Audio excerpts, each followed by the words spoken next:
Hey everybody, welcome to Sefer Hamitzvot day 79, and we're also covering day 78 yesterday because it's the same mitzvah, which is mitzvah 222, and this is the mitzvah of divorce, otherwise known as gerushin or gitin. And very important clarification, it's not a mitzvah in the Torah to get divorced. The mitzvah is if somebody wishes to get divorced, then there is a Torah way to do it. The pasuk is "Chsav la sefer Christos v'nasan biyada." You should write for her a bill, a writing of Christos, of division, of separation, and give it to her. So basically, the idea of divorcing properly, according to Torah, is that you can't leave her locked, right? The idea is that if you're not being married to each other and you're separating, you can't lock her in. You have to let her go, so to speak, so that she can do whatever she wants to do post your marriage. So let's talk about, there's 10 qualifications, essentially, to make a get, a proper divorce. Biblically, of course, like everything else, there's some rabbinic add-ons, so to speak. But these are very clear what the intention and how the divorce is to be clear. And it's all gleaned from this one pasuk in the Torah. And of course, there's volumes and volumes written on it in the oral Torah, starting with the Gemara. Okay, so number one, the man cannot be coerced. He cannot be forced. He has to willingly give the divorce. You might ask that sometimes, especially nowadays, you hear stories about men that are essentially coerced. Actually, it's going on for hundreds of years, thousands of years, that are what we think is being coerced, is being forced. But really, it's kind of like a last resort. The ideal is that the man willingly is giving the get. He has to give the get. It can't be like this fake ceremony. But if, for whatever reason, we don't want the woman to suffer, so there's different forms of forcing, and the philosophy is that, of course, his neshama, he's a good, decent person in his soul. He wants to give the divorce. For whatever reason, his Yetzer Hara is making him not think normally, right? His logic left the window. And when we're forcing him to do it, really, we're just revealing what he really wants to do. So if it has to be activated, it is. But the essential idea from the Torah is that it has to come from his free will. Another interesting aspect of this, according to the Torah, the woman does not have to want to give a get. She can give a get even if she's not on board. Now that changed with the Cherem of Rabbeinu Gershom. He's the one, let's say, just for context, who instituted the idea that we don't do polygamy.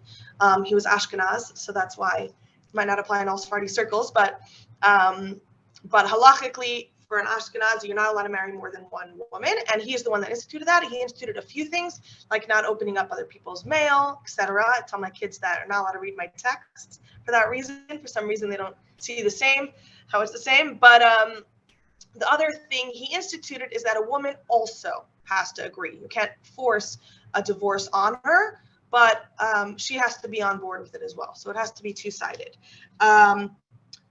Just interesting, there's unfortunately, a lot of fascinating nuances to the mitzvah of get, but nowadays, or since this law was enforced, if a woman refuses to give a get, but then she goes ahead and acts completely inappropriately, which might end up causing more damage, right? Like if she sleeps with another man or has a relationship with another man, and she's not free woman, she's still married to somebody else, that's a really, really serious deal. And God forbid they have a child, it's even worse. This is the definition of what we call a mamzer. So what we could do is force a get on her. Somebody can be sent as a messenger to get a divorce for her, just to kind of save her from doing more sin, even if without her agreement. So this will go back to the original biblical source where she doesn't fully have to agree, but this is kind of in extenuating circumstances. Okay, number two, it has to be a written document. Actually, I have to write it down on a document. Number three, okay, so what you're writing is that you're severing all bonds. There's nothing that's connecting them anymore. They have no connection towards one another. Number four, the text has to include zero strings attached. Right? You can't say, I'm only divorcing you on the condition, and the example that they'll give is that you won't marry this guy that you cheated on me with, right? So even though that might be very tempting, etc., but once there's a divorce, there's a divorce. There's no strings attached. You cannot tell this person, you cannot dictate to them any other of their actions that they choose to do. Number five, it has to be written with the express purpose of of giving it to this woman, right? So somebody can't just have a get template or have 10 printed out and they're just like, yep, this one's for you, this one's for you. It has to be specifically written for the intent of this couple or no more couple. Number 6, this is a very unique one. No, once the document is written, you can't do an action to sever, to give the document. The example they give is very strange. Let's say you write it on the horn of an animal, and then afterwards you cut the horn in and give it to the woman. You can't do that. If you want, you could cut the horn off before and then write it. As soon as it's written, it has to be able to be given over. Number 7, it has to actually be given. You can't like send it in the mail. It has to actually be given to her. Number 8, it has to be given in front of witnesses, right? And nothing happens unless there's kosher witnesses that observe it. Number 9, it has to be given as a divorce. You can't be like, oh, here, I have a bill or have some paperwork for you to fill out. She has to know exactly what she's receiving. And number 10, he has to be the one that gives it. Sometimes you can have a messenger, or like a shliach, as if it's on his behalf, but he has to be the one to give it.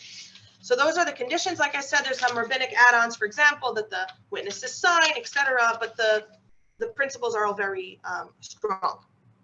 The question that we ask is, why does it need to be written, right?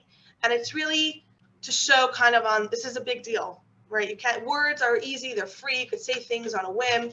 Once you have to write it down in a certain setting, it's mindful. It's a choice. You have to realize the bigness of it. What is the bigness of it? As we know, we do everything in our power to preserve marriage.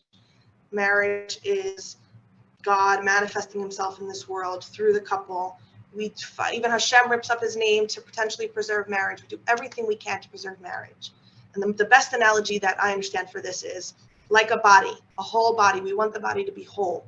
And if there's a health concern, we do everything in our power to get rid of the infection. But if, for whatever reason, the only way the body will survive is if you amputate the leg, if you amputate the arm, then of course that's what you do to save the body.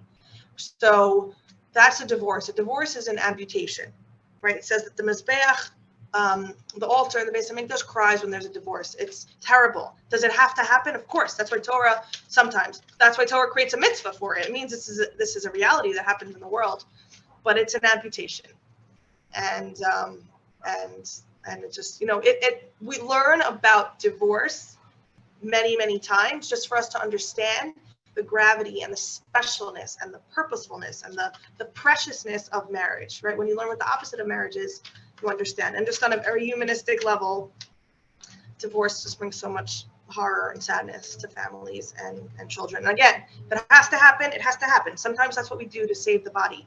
And I hope it goes without saying that in issues of health or abuse, etc., not even a question. We'll do everything to help the woman out. But these are all the different points we have to make about this very sensitive issue.